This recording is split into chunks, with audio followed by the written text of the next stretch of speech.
Hello నమస్తే అండి, welcome back to Mahi's world.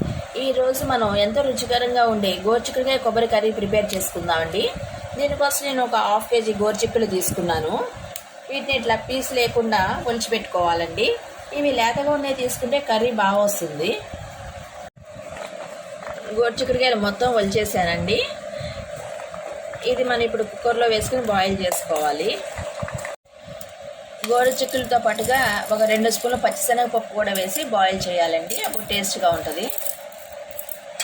Cooker 3 whistles వచ్చాయని స్టవ్ ఆఫ్ చేసేస్తున్నాను. ఎక్కువ ఉడికినట్లయితే పేస్ట్లో అయిపోతుంది కర్రీ. 2 పెద్ద ఉల్లిపాయలు, ఒక 8 పచ్చిమిరపకాయల వరకు తీసుకున్నాను. పచ్చిమిరపకాయలు ఇప్పుడు అసలు కారం ఉండట్లేదండి, ఎక్కువే పడుతున్నాయి.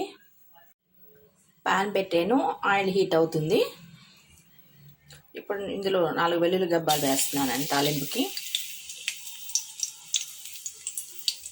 అలానే 1 స్పూన్ పచ్చిశనగపప్పు, 1 స్పూను మినపగుళ్ళు, 1 స్పూను ఆవాలు వేస్తున్నాను.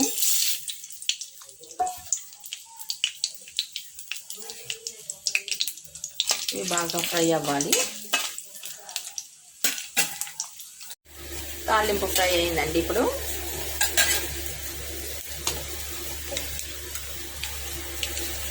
ఇలా కట్ చేసి పెట్టిన ఆనియన్స్, గ్రీన్ చిల్లీస్ వేసేద్దాము. టేస్ట్కి సరిపడిన సాల్ట్ వేసాను, అట్లాగే ఒక 1/2 స్పూన్ పసుపు వేసాను. ఇప్పుడు మొత్తం అంతా కలిపేసి మూత పెట్టేసి 2 నిమిషాలు మగ్గనిద్దాము. ఇది ఆనియన్స్ ఫ్రై అయినాయండి. ఇప్పుడు కొంచెం కరివేపాకు వేసేద్దాం దాంట్లో. గోరుచిక్కుడు పచ్చిశనగపప్పు బాయిల్ చేసుకున్నాం కదండి, అది నేను నీళ్ళు వాష్ చేసి పక్కన పెట్టాను. అది ఇప్పుడు ఆనియన్స్ ఫ్రై అయినాయి కదా, దానిలో వేసేద్దాం. ఇందులో గోరుచిక్కుడు వేసాం కదండి, మొత్తం అంతా ఒకసారి కలిపేసి 2 నిమిషాలు మూత పెట్టేసి మగ్గనిద్దాం. ఒక అరచిప్ప కొబ్బరి తీసుకున్నాను, దాన్ని మిక్సీ పడతాను. అదే లేత కొబ్బరి అయితే మరీ పేస్ట్లు అయిపోతుందండి. ముదిరి కొబ్బరి అయినా బాగుంటుంది, అయితే ఎండు కొబ్బరి ఉన్నా బాగుంటుందండి కూరకి. వాటర్ వేయకుండా ఇట్లా కొబ్బరి ఇట్లా పొడిలా చేసుకోవాలండి. ఇప్పుడు మన గోరుచిక్కుడుకాయ ఆనియన్స్ కూడా మగ్గాయి. మనం మిక్సీ పడిన కొబ్బరి దీనిలో వేసేద్దాం. కొబ్బరి వేసాం కదా, ఇదంతా కూర అంతా ఒకసారి కలిపేసి మూత పెట్టించుదాము. బాగా ఫ్రై అవుతుంది. గోరుచిక్కుడుకాయ కొబ్బరి కాంబినేషన్కి సాంబార్ అయితే పెడుతున్నానండి. ఇది ఒక పక్కన ఇది మరుగుతూ ఉంది. కర్రీ అయిపోవచ్చిందండి. ఒక 1/2 స్పూన్ కారం వేసాను. మొత్తం అంతా కలిపేసి 2 నిమిషాల నుంచి స్టవ్ ఆఫ్ చేశాను.